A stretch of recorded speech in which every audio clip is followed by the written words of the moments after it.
Shalom, salam sejahtera dan salam sehat bagi kita semua. Berjumpa kembali dalam Setetes Embun Pagi, episode 168 dengan tema Berjaga-jagalah.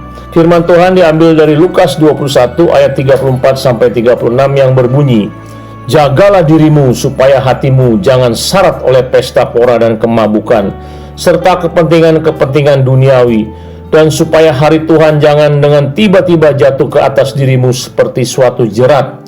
Sebab ia akan menimpa semua penduduk bumi ini.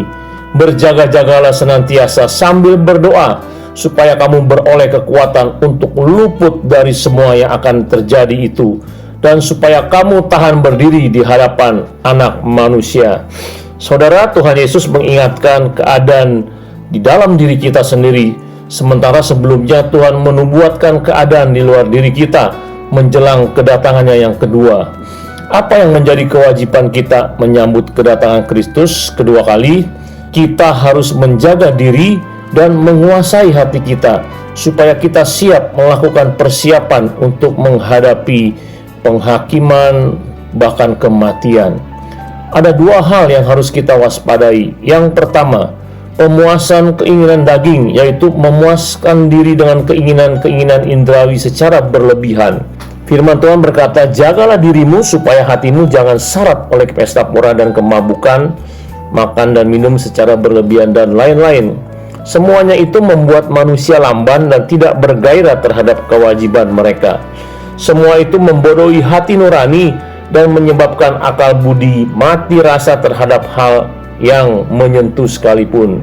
Yang kedua, pengejaran yang berlebihan terhadap hal-hal atau benda-benda duniawi, sehingga hati manusia dikuasai oleh perkara-perkara duniawi. Yang pertama tadi menjadi jerat bagi mereka yang dikuasai oleh nafsu kenikmatan. Yang kedua akan menjadi jerat bagi para pedagang yang ingin kaya raya. Apa yang seharusnya menjadi tujuan kita? Yaitu supaya kita beroleh kekuatan untuk luput dari semua yang akan terjadi itu, supaya ketika penghakiman Allah tiba, kita dapat terpelihara dari kesesakan penghakiman itu, supaya kita terhindar dari malapetaka-malapetaka yang terjadi di mana-mana. Meskipun demikian, kita harus menetapkan tujuan untuk tidak hanya luput dari semua yang akan terjadi itu, namun juga untuk tahan berdiri di hadapan Anak Manusia. Untuk itulah Tuhan mengingatkan kita untuk berjaga-jaga senantiasa sambil berdoa. Bagaimana dengan Anda? Selagi ada kesempatan baik, marilah kita berlatih beribadah dengan berjaga-jaga sambil berdoa. Saya percaya Tuhan Yesus akan menjaga dan menopangmu. Tuhan Yesus memberkati. Mari kita berdoa.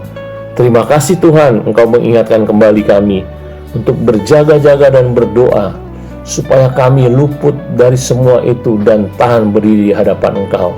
Tolong Tuhan supaya kami siap untuk berjaga-jaga dan berdoa.